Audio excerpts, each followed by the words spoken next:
যেমন মহিলা বিষয়ক অধিদপ্তর, সমাজসেবা অধিদপ্তর, এই অধিদপ্তরগুলোতে কি ধরনের সুযোগ সুবিধা দেয়া হয় সেগুলো নিয়ে আমরা আলোচনা করলাম। আমরা কিন্তু এখন এই যে দালালের ফাঁদে কিন্তু আর পড়বো না, ঠিক আছে।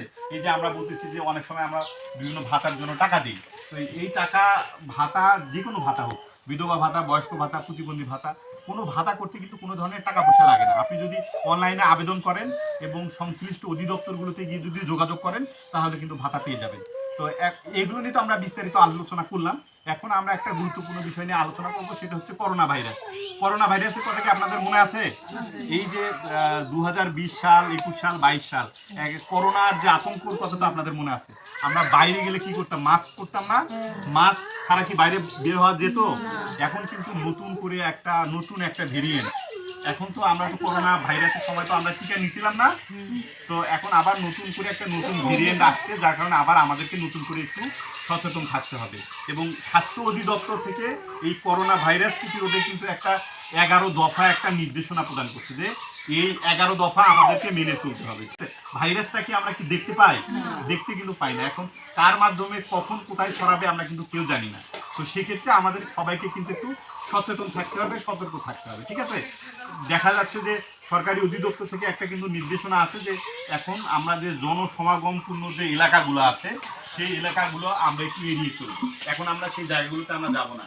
যদিও এখন আমরা যাই, যদি কোনো জনসমাগমপূর্ণ এলাকায় যেমন হাট বাজার বিভিন্ন জায়গায়, সেক্ষেত্রে আমরা কিন্তু এখন মাস্ক ব্যবহার করা শুরু করছি, ঠিক আছে।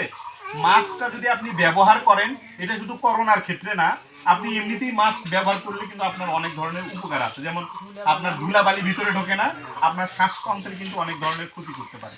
তো সেক্ষেত্রে নট অনলি করোনার বাইরেও আমাদের নিজের সেফটির জন্য, সিকিউরিটির জন্য আমরা কি করব? মাস্ক ব্যবহার করব, ঠিক আছে।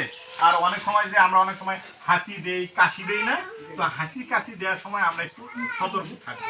যেমন দেখা যায় যে অনেকগুলো মানুষ এক জায়গায় আছে, সেখানে যদি আমি একটা হাসি মারি দিই, তাহলে কিন্তু আমার মুখ থেকে জীবাণু কিন্তু মানুষের মুখের মধ্যে থাকে, মুখ থেকে কিন্তু ছড়িয়ে পড়ে, ঠিক আছে। তো সেক্ষেত্রে আমরা হাসি কাশি দেওয়ার সময় একটু সচেতন থাকবো।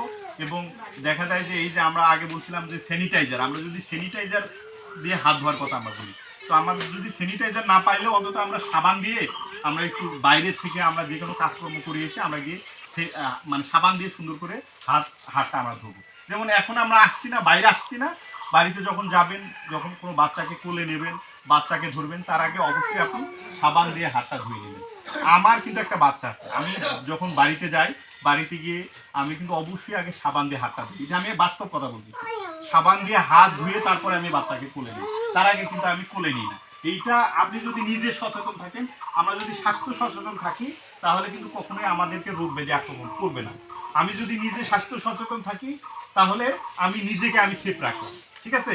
তাহলে আমরা এখন থেকে সকলে কি করব? স্বাস্থ্য সচেতন থাকবো।